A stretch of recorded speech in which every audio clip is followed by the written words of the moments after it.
빈들의 마른 풀같이 시들은 나의 영혼. 주님이 약속한 성령 간절히 기다리네. 가물어 메마른 땅에 단비를 내리시듯 성령의 단비를 부어 새 생명 주옵소서. 반가운 빗소리 들려 산천이 춤을 추네. 봄비로 내리는 성령 내게도 주옵소서. 가물어 메마른 땅에 단비를 내리시듯 성령의 단비를 부어 새 생명 주옵소서. 절 따라 우러를 내려 조몽이 무성하니 갈급한 내 심령 위에 성령을 부소서. 가물어 메마른 땅에 단비를 내리시듯 성령의 단비를 부어 새 생명 주옵소서. 참되신 사랑의 언약 어길 수 있사오랴. 오늘의 흡족한 은혜 믿습니다. 가물어 메마른 땅에 단비를 내리시듯 성령의 단비를 부어 새 생명 주옵소서.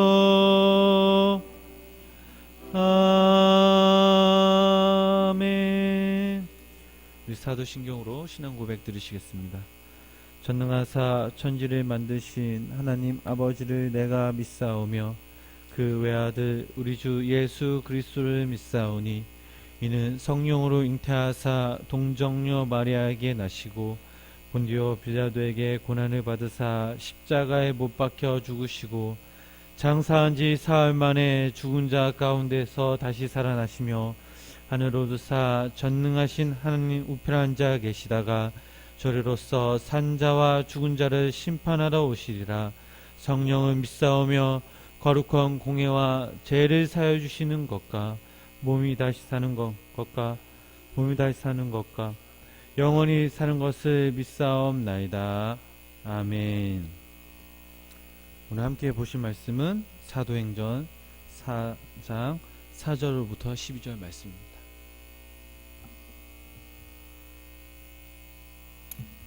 사도행전 4장 4절로부터 12절 말씀.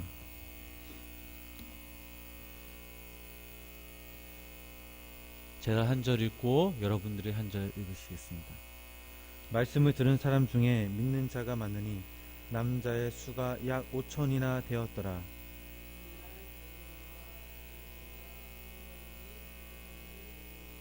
대제사장 안나스와 가야바와 요한과 알렉산더와 및 대제사장의 문중이 다 참여하여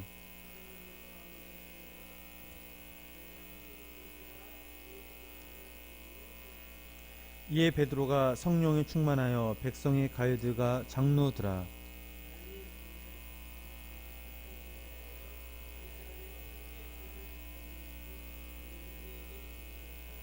너희와 모든 이스라엘 백성들은 알라. 너희가 십자가에 못 박고 하나님이 죽은 자 가운데서 살리신 나세렛 예수 그리스도의 이름으로 이 사람이 건강하게 되어 너희 앞에 섰느니라.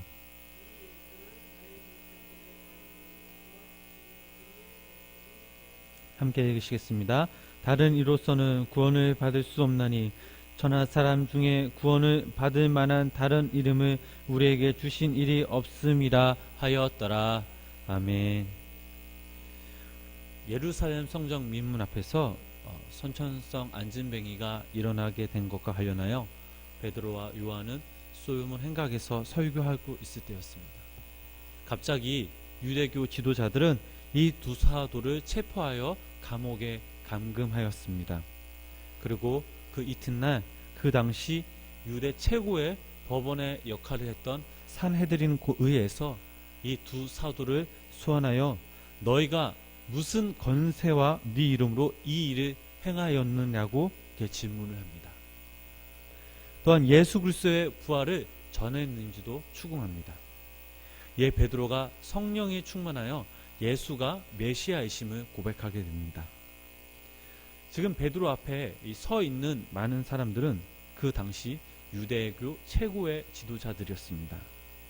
그들은 스스로 하나님의 나라의 전문가임을 여겼습니다.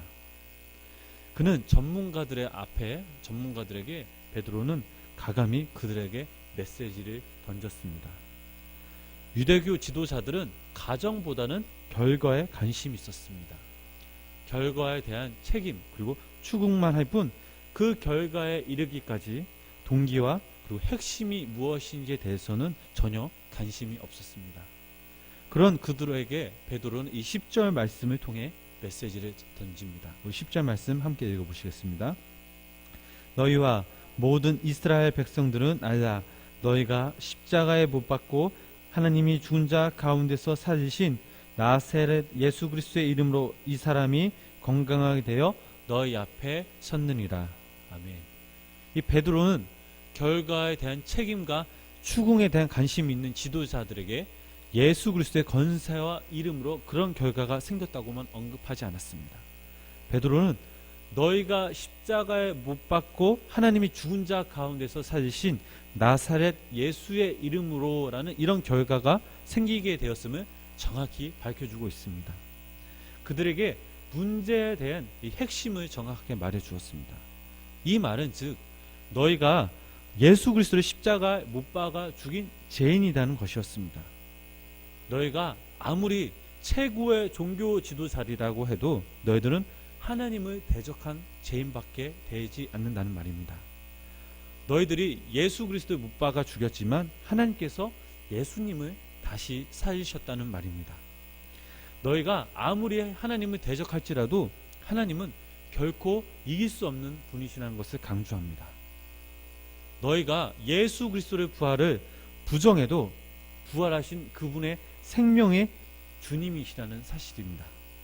그런 예수님이 안진뱅이를 일으키시고 또한 우리를 구원해 주셨다는 사실입니다.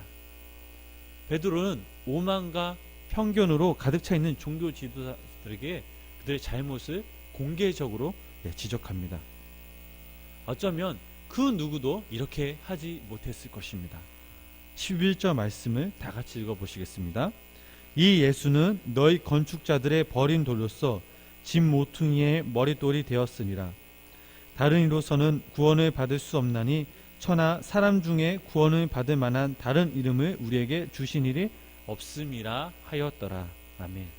이 말씀은 시편 118편 22절의 말씀을 인용한 말씀입니다.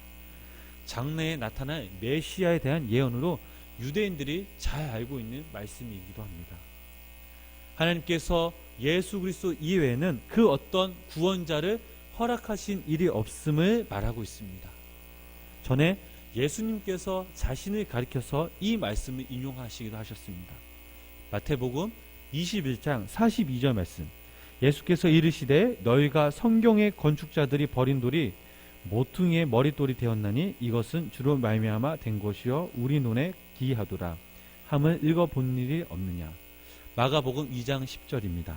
너희가 성경의 건축자들이 버린 돌이 모퉁이의 머릿돌이 되었나니 라고 이렇게 나와 있습니다. 이 말씀은 곧 건축자들에게는 쓸데없고 버림받은 이 돌과 같은 예수를 유대인들이 멸시하였으나 하나님께서 다시 살리사 자기 우편에 두사 권능과 영광을 홀로 차지하셨으며 또 만민의 구원의 기초를 만들었으니 집 모퉁이의 머릿돌이 된 것과 같은 것을 된 것이라는 것을 말하고 있습니다. 이와 같이 베드로는 산헤드린 의회 공회의원들의 질문에 답변하는 것으로 그친 것이 아니라 예수 그리스도가 구원의 기초가 되는 것을 확실하게 전달하였습니다. 여러분 상상해 보시기를 한번 바랍니다. 당시 유대교 최고의 지도자들 앞에서 이 사도 베드로와 요한은 두려움 없이 예수 그리스도를 믿지 않고는 결코 구원을 받을 수 없다는 진리를 말할 수 있게 된 것은 바로 용기와 통찰력 그리고 지혜에 이 유대인들은 참으로 놀랐을 것입니다. 이와 마찬가지로 베드로와 요한도 이 두 사도들은 스스로에 대해서도 놀랐을 것입니다. 지난번 설교에서도 말했듯이 이 두 사도들은 갈릴리 출신의 어부들이었습니다. 이들에게는 지식이 없었습니다. 심지어 예수님을 부인한 자들이었습니다. 특히 유대교 최고 의사결정기구인 이 산을헤드린 공회에서 이들은 조금도 주눅들지 않고 자신있게 하나님의 진리와 예수 그리스도가 유일한 구주라는 것을 밝힐 수 있다는 사실에 그곳에 있던 많은 사람들이 놀랐던 것입니다. 어떻게 이런 일이 가능할 수 있었겠습니까? 우리 8절 말씀을 다 같이 한번 읽어보시겠습니다. 이에 베드로가 성령이 충만하여 이들의 백성의 갈드가 장로더라. 아멘. 이 두 사도는 성령 충만한 상태에 있었습니다. 성령님이 그들과 함께 하셨습니다. 산헤드린 공회에서 당당하게 예수 그리스도를 주로 고백할 수 있었던 사실은 바로 성령님이 그들에게 임하셨기에 그들은 두려워하지 않았으며 떨지도 않았습니다. 사랑하는 성도님 여러분, 여기 계신 분들 중에는 모태신앙 계신 분들도 계실 것이고 또 자라면서 예수님을 믿었던 분들도 계셨을 것입니다. 하나님을 내 구주로 영접하신 때가 각각 다 다를 것입니다. 우리가 주님을 인격적으로 만나기 전 우리의 모습들을 보면 참으로 부끄러울 때가 많이 있었습니다. 차마 입에서 말할 수 없을 만큼 주님 앞에 서기에도 참 부끄러웠습니다. 하지만 지금 여러분들의 상황을 한번 보시기를 바랍니다. 하나님께 예배하고자 주님의 날, 이 날에 우리가 이 새벽에 모였습니다. 저도 이 자리에 설 수 있을 때까지 제 스스로 참 많은 방황을 했고 하나님의 부르심에 순종하기까지 제 안에서 영적으로 많은 싸움이 있었음을 고백합니다. 지금도 마찬가지입니다. 어쩌면 몇 년 전 과거로 돌아가서 그 모습대로 아마 선다면 그 모습대로 살아간다면 아마 저는 이 자리에 설 수 없었을 것입니다. 그럼에도 불구하고 저를 사랑하신 하나님 또한 여러분들을 이끄시고 사랑하신 하나님 그분의 은혜로 말미암아 오늘 저와 여러분들이 함께 모여 이 자리에서 예배 드리는 줄 믿으시기를 바랍니다. 과거의 관점으로 우리의 모습들을 비춰보면 스스로 많이 놀랐을 것입니다. 이 모든 것이 다 성령님의 은혜인 것입니다. 사도 바울의 고백처럼 우리 된 것은 하나님의 은혜로 된 것입니다. 그렇다고 때론 우리가 하나님 의지하면서 바라보면서 산 것도 아닙니다. 오히려 하나님, 성령님을 잊고 살았던 적이 참 많이 있었습니다. 그럼에도 불구하고 저희를 사랑하시는 하나님이 저희들을 변화시켜 주시고 또 사도 베드로와 요한처럼 성령님께서 담대하게 저희들을 인도해 주셨습니다. 오늘도 성령님께서 저와 여러분들을 깨워서 이 자리에 불러주셨습니다. 이제는 우리가 지난 날을 다 잊어버리고 앞으로 살아갈 날들 우리 하루하루 성령님께 초점을 맞추어 동행하며 살아갑시다. 성령님이 함께 하시면 그 어떤 두려움과 또 어려움과 두려움도 이겨낼 수가 있습니다. 성령님은 우리에게 지혜를 주십니다. 살아갈 용기를 주십니다. 우리의 삶을 통해 예수 그리스도를 우리의 구주라고 고백할 수가 있습니다. 바라옵기는 저와 여러분들이 이 성령님 때문에 매일매일 행복해하며 또한 매일매일 행복해하는 그리스도인들이 되기 바라며 그리스도인으로서 마음으로 고백하며 입으로 시인하며 또 그것을 전파하는 저와 여러분들 되시기를 주님의 이름으로 축원합니다. 기도하시겠습니다. 살아계신 주님, 오늘 이 새벽에 저희들을 불러 모아 함께 예배드리게 하심에 감사를 드립니다. 사도 베드로와 요한이 산헤드린 공회에서 유대교 지도자들에게 담대하게 고백할 수 있었던 사실은 성령님이 함께 하셨기에 또 능력을 주셨기에 그들이 할 수 있었습니다.